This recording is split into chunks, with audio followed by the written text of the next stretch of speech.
على 50 أو 100 ليرة مو أكثر. 1000 2000 3 إن شاء الله. مستلمين خربان الشباب اللي اجوا جديد. والله يعني سوري أحسن. لا إذا رجع أقل بيكون أحسن، لأن راح هذاك ولا يعني احنا بألف خير هلا عشنا. مرحبا. اهلا وسهلا. بدي اسالك سؤال. تفضل. تخيل حالك انت بال 2026 ايه؟ شو تتوقع يكون صرف الدولار مقابل الليره السوريه؟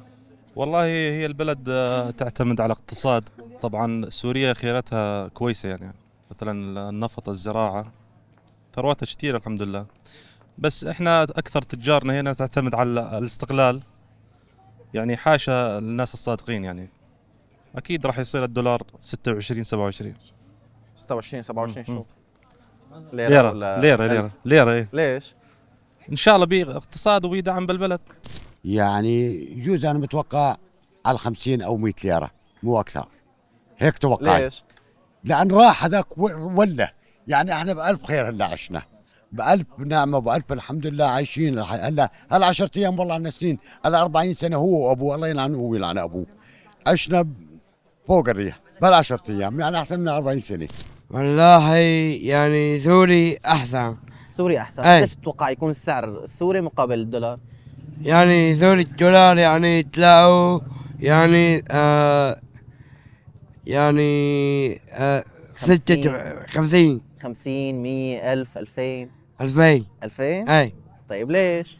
والله انا وقعت ناس زان، يعني ناس يعني الوضع لتحسن ولا لا؟ بلا تحسن؟ تحسن. نحن بنقول إن شاء الله يكون يرجع لوضعه الطبيعي. قديش يعني الرقم تتوقعه؟ هلا إذا رجع ال 5000 بيكون نعمة كبيرة. ليش 5000 يعني مش مو اقل او اكثر؟ لا إذا رجع أقل بيكون أحسن، بس ما بتوقع على على الظروف هي اللي نحن عايشينها والواقع، لأن في أمور متراكمة على الواقع نحن اللي عايشينه، ولذلك بده وقت لحتى ينزل للمرحلة اللي نحن بنتوقعها.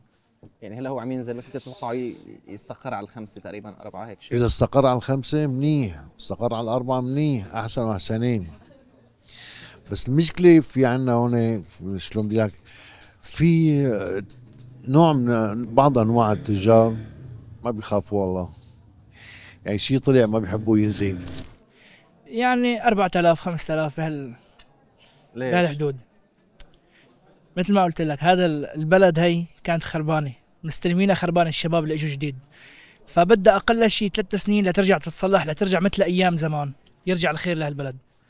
وان شاء الله من هون لوقتها بتعيش انت وبنعيش نحن، بنشهد هذا الشيء اللي حيصير، بس ان شاء الله البلد جاي على خير كثير.